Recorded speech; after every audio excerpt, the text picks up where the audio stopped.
नमस्कार, ये आकाशवाणी पटना है। अब आप खालिद रशीद से प्रादेशिक समाचार सुनिए। पहले मुख्य समाचार।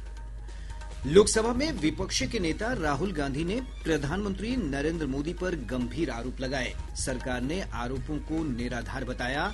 कहा, श्री गांधी के खिलाफ विशेषाधिकार हनन का नोटिस लाया जाएगा। प्रदेश में शिक्षक बहाली के चौथे चरण के तहत 46,000 पदों पर नियुक्ति प्रक्रिया अगले माह शुरू होगी। सीबीएसई इस वर्ष से कक्षा 12वीं की उत्तर पुस्तिकाओं के मूल्यांकन के लिए ऑनलाइन स्क्रीन मार्किंग प्रक्रिया शुरू करेगा। और आईसीसी टी20 विश्व कप क्रिकेट में आज भारत का मुकाबला नामीबिया से होगा। अब समाचार विस्तार से। संसदीय कार्य मंत्री किरेन रिजिजू ने कहा है कि सरकार बजट पर चर्चा के दौरान लोकसभा में निराधार बयान देने और सदन को गुमराह करने के आरोप में नेता प्रतिपक्ष राहुल गांधी के खिलाफ विशेषाधिकार हनन का नोटिस लाएगी।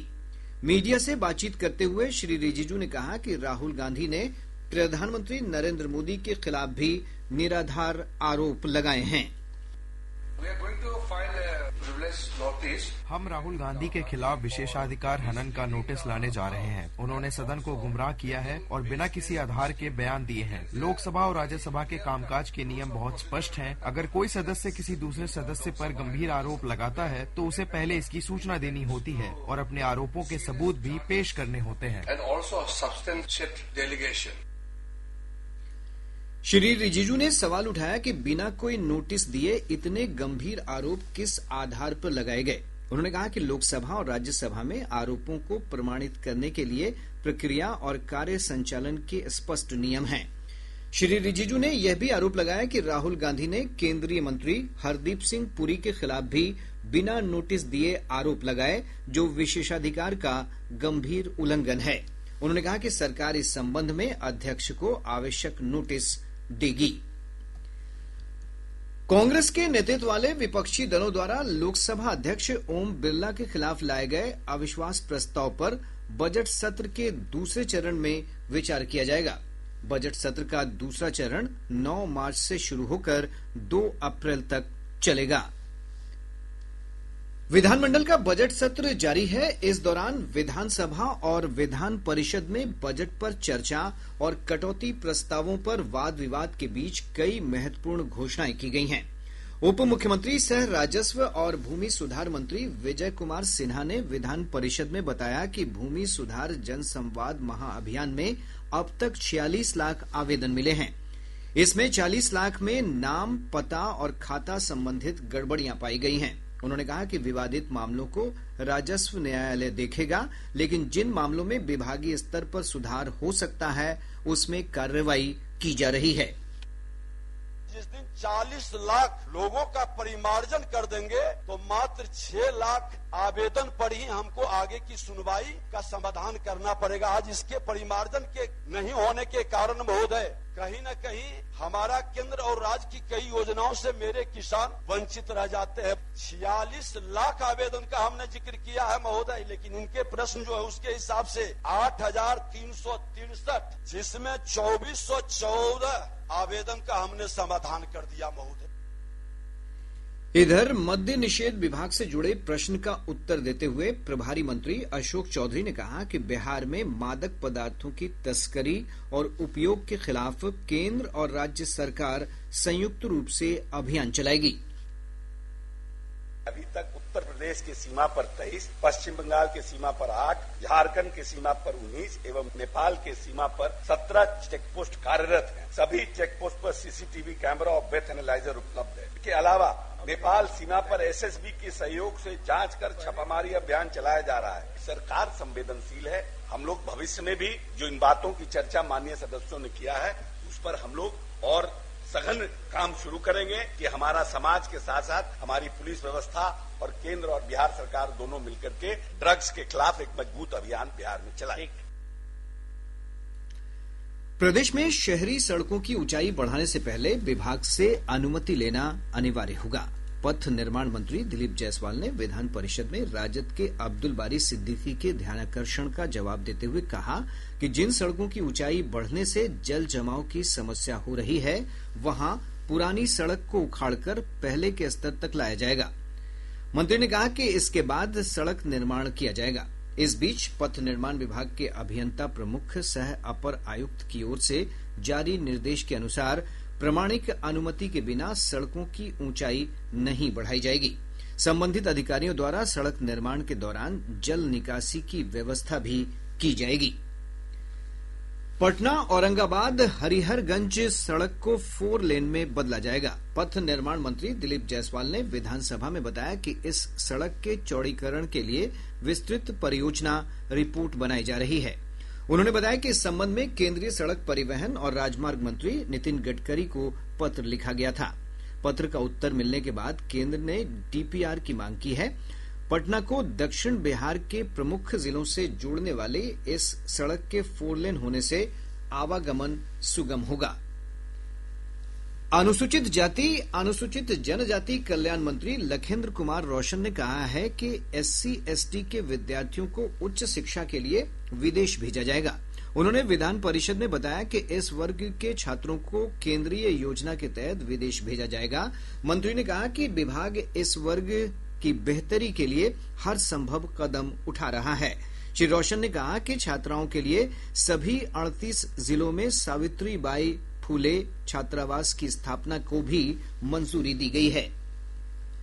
पर्यटन मंत्री अरुण शंकर प्रसाद ने कहा है कि राजगीर में सूख रहे गर्म कुंड स्रोत की जांच कराई जाएगी। उन्होंने विधान परिषद में कुमार नागेंद्र के एक सवाल के जवाब में कहा कि जांच के बाद आवश्यक कार्रवाई की जाएगी। मंत्री ने कहा कि गर्म कुंड के सौंदर्यीकरण, सड़क निर्माण, पार्किंग समेत पर्यटकों के लिए अन्य नागरिक सुविधाओं की पर्याप्त व्यवस्था की गई है।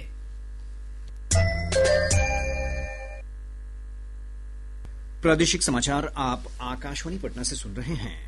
ताजा समाचारों के लिए आप हमारे एक्स हैंडल AIR_News_पटना पर जा सकते हैं। प्रदेश में शिक्षक बहाली के चौथे चरण यानी TRE-4 के तहत 46,000 पदों पर नियुक्ति की जाएगी।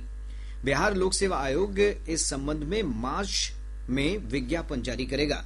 बीपीएससी के सचिव सत्य प्रकाश शर्मा ने बताया कि सामान्य प्रशासन विभाग से इन पदों पर नियुक्ति की अधियाचना मिल गई है।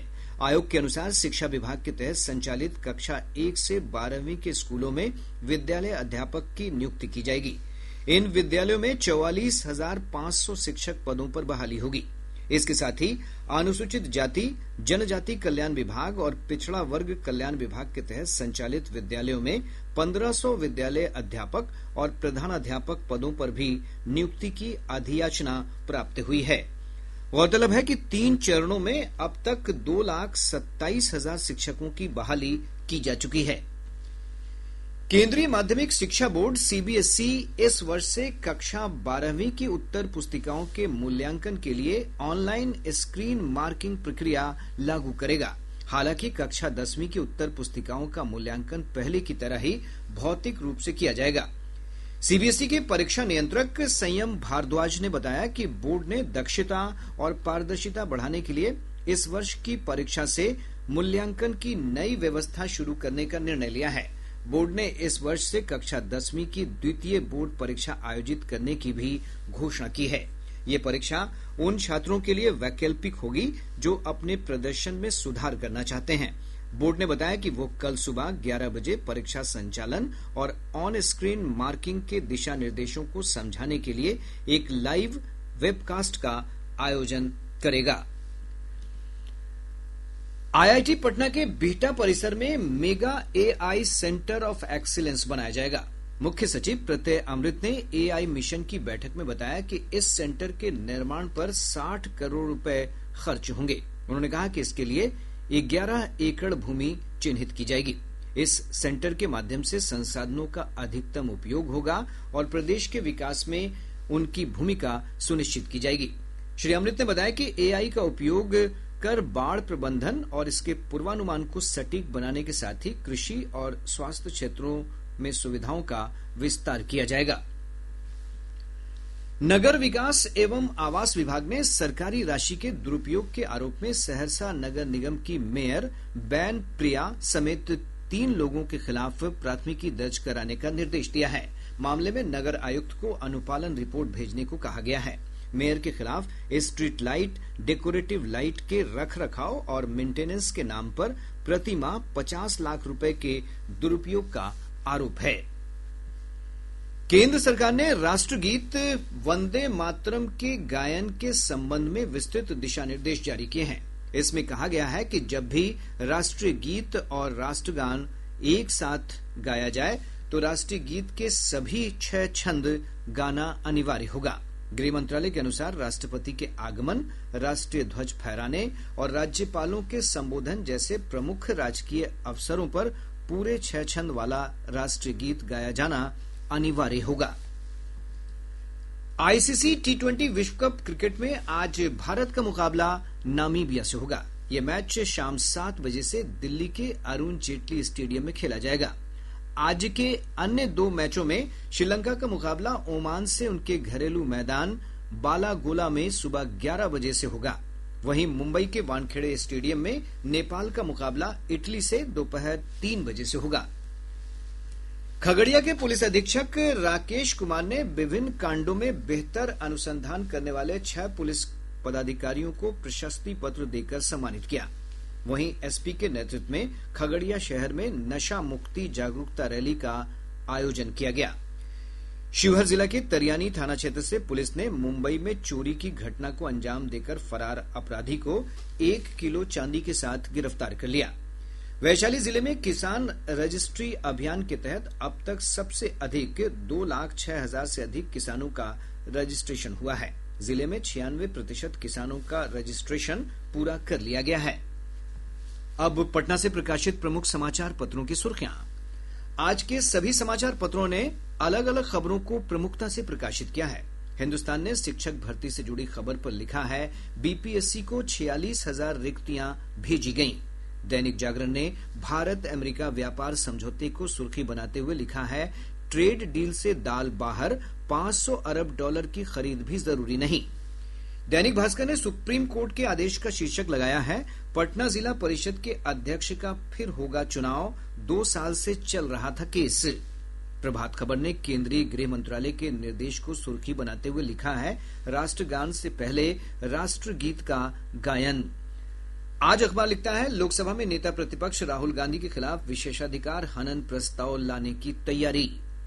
राष्ट्रीय सागर लिखता है, यूजीसी रेगुलेशन 2026 पर सुप्रीम कोर्ट ने जारी किया केंद्र और विश्वविद्यालय अनुदान आयोग को नोटिस। और अब अंत में मुख्य समाचार एक बार फिर। लोकसभा में विपक्ष के नेता राहुल गांधी ने प्रधानमंत्री नरेंद्र मोदी पर गंभीर आरोप लगाए। सरकार ने आरोपों को निराधार बताया।